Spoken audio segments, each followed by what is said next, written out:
இன்னைக்கு நம்ம பார்க்க போகிறது சிக்கன் கிரேவி. சிக்கன் கிரேவிக்கு தேவையான பொருள் என்னன்னு பார்க்கலாம். 1 கிலோ சிக்கன், அப்புறமா தனி மிளகாத்தூள், 3 பெரிய வெங்காயம், 2 தக்காளி, இஞ்சி பூண்டு பேஸ்ட்டு, ரீஃபைண்ட் ஆயிலு, அப்புறமா தனியாத்தூள், மஞ்சள் பொடி, பட்டை, கிராம்பு, ஏலக்காய் 3 சேர்த்து பவுட்ரு பண்ணது ஒரு ஸ்பூன் வச்சுருக்கிறேன். அப்புறம் உப்பு, கொத்தமல்லி இலை, தயிர் ஒரு 3 ஸ்பூன், அப்புறம் தனி மிளகாத்தூள். இப்போ எப்படி செய்கிறதுன்னு பார்க்கலாம். ஸ்டவ் ஆன் பண்ணி குக்கர் வச்சாச்சு. குக்கர் வந்து ஹீட் ஆனதுக்கப்புறமா ஆயில் ஊற்றிடலாம். குக்கர் ஹீட் ஆயிடுச்சு. இப்போ ஆயில் ஊற்றிடலாம்.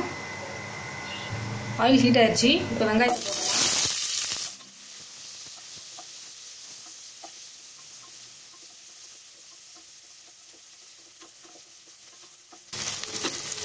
அடுத்து இஞ்சி பூண்டு பேஸ்ட் போட்டுடலாம். ஒரு 1.5 ஸ்பூன் போதும்.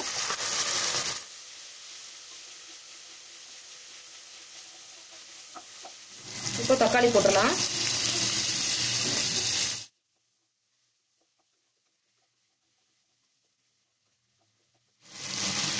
ஒரு ஸ்பூன் உப்பு போடலாம்.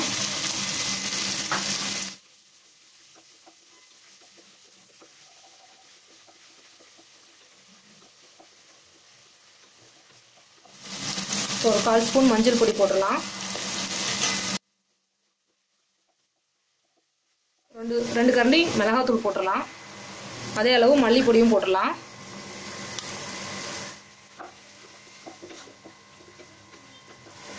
இப்போ ஒரு 3 ஸ்பூன் தயிர் இருக்குது, அதையும் இதில் போட்டுடலாம்.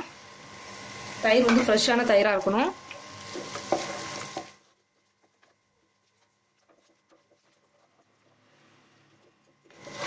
நல்லா மிக்ஸ் பண்ணியாச்சு. இப்போ சிக்கன் போட்டுடலாம்.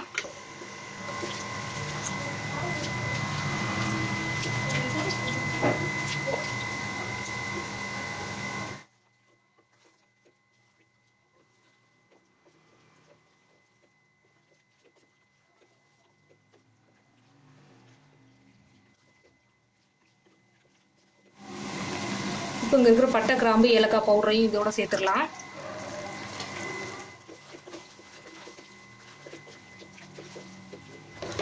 ஒரு 2 நிமிஷம் இப்படியே இருக்கட்டும். அதுக்கப்புறமா நம்ம மூடி போட்டுடலாம்.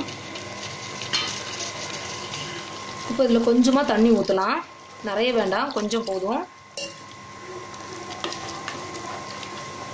இப்போ இதை வந்து மூடி வச்சிடலாம். ஒரு விசில் வந்தால் போதும்.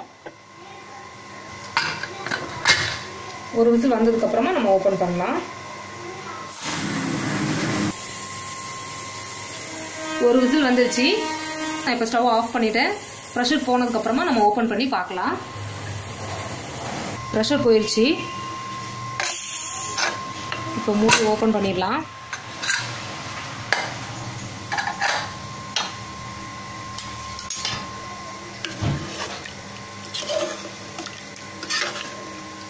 சிக்கன் பீசஸ் அதெல்லாம் நல்லா வெந்துருச்சு. சிக்கன் கிரேவியும் ரெடி ஆயிடுச்சு. உப்பு காரம்லாம் செக் பண்ணிக்கலாம். இப்போ கடைசியாக கொத்தமல்லி இலை மட்டும் போட்டுடலாம்.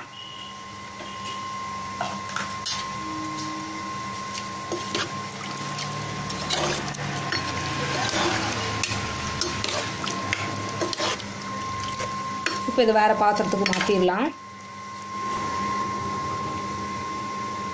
சிம்பிளான சூப்பரான சிக்கன் கிரேவி ரெடி ஆயிடுச்சு. கண்டிப்பாக இந்த வீடியோ உங்களுக்கு பிடிக்கும்னு நினைக்கிறேன். நீங்களும் இதே மாதிரி ட்ரை பண்ணுங்கள், டேஸ்ட் பண்ணுங்கள். உங்களோட கமெண்ட்ஸை எனக்கு சொல்லுங்கள். தேங்க்யூ.